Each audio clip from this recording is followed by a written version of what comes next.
Bonjour à tous et bienvenue pour cette nouvelle vidéo. On va traiter le même problème que la dernière fois sur les polynômes, sauf que cette fois-ci, l'approche de la résolution sera algébrique. Donc, normalement, j'espère que vous avez déjà vu la vidéo précédente avec l'approche arithmétique, qui est en lien juste au-dessus. Alors, cette proposition qu'on a démontrée la dernière fois, on va la redémontrer avec une approche plus algébrique. Je vous rappelle, ce qu'on veut montrer, c'est que si m divise n avec m et n deux entiers, alors x exposant m-1 divise x exposant n-1, et ce dans ces x, mais là, encore une fois, on pourrait se placer dans un cadre un peu plus général.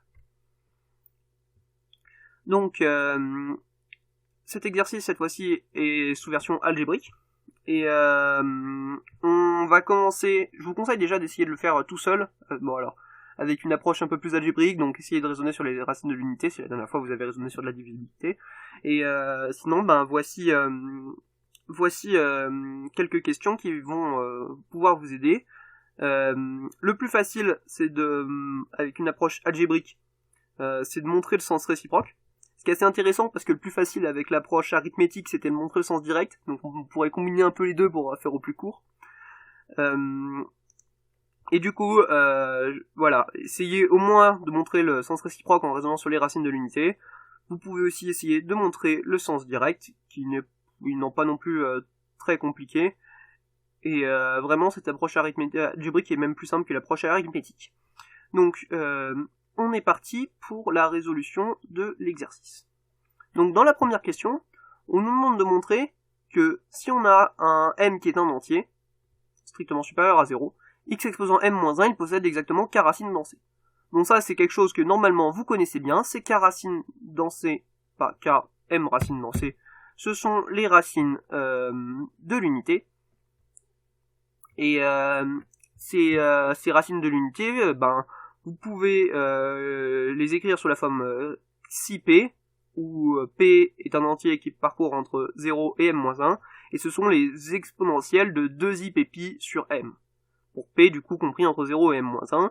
Bien sûr, ce sont des nombres complexes, distincts, et ce sont bien des racines énièmes de l'unité, parce que si on le met exposant m, ça nous donne exponentielle de 2ip m sur m fois m, donc exponentielle de 2ip p fois pi, et du coup, c'est un multiple de 2ip, et du coup, ça vaut 1.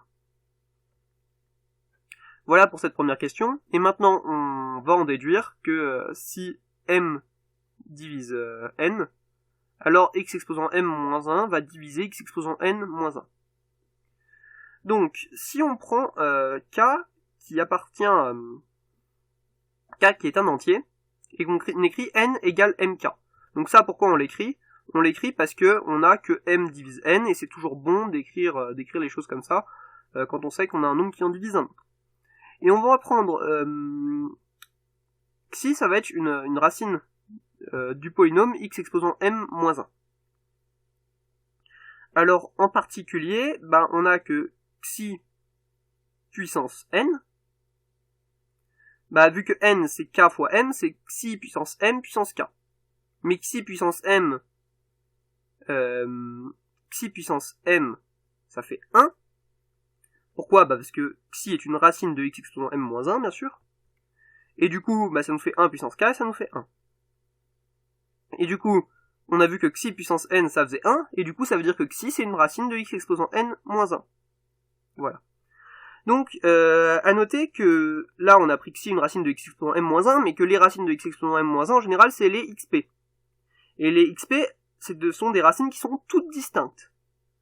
Donc, en particulier, on a que le produit des x moins xip, ça divise x exposant n-1. Et ça vient du fait que x moins xi1 divise x exposant n-1, x moins xi2 divise x exposant n-1, etc. Et du coup, on peut à chaque fois factoriser par x moins la racine qui correspond. Et du coup, on a que le produit de p égale 0 m-1 des x moins xip, ça divise x exposant n-1. Et en particulier, le produit de p égale 0 m-1 des x moins xip, vu que les xip ce sont toutes les racines de x exposant m-1 et qu'elles sont uniques, ça nous donne x exposant m-1. Et on a du coup que x exposant m-1, il divise x exposant n-1.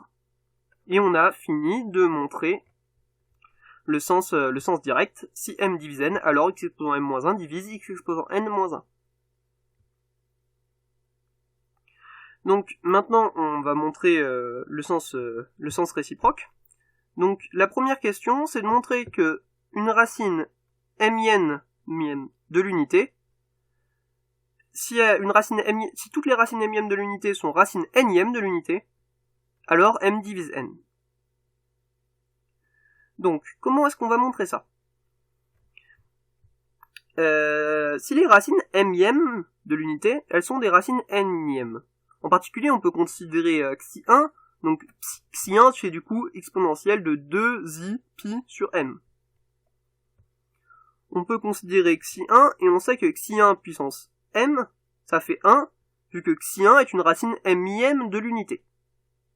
On sait aussi que xi1 puissance p pour p qui est compris entre 0 et m strictement, c'est différent de 1, parce que ça nous donne toutes les autres racines n-ièmes de l'unité, vu que xi1 puissance p, c'est bien sûr xi-p. Et du coup, on a là que l'ordre, pas xi1 puissance n, mais xi1,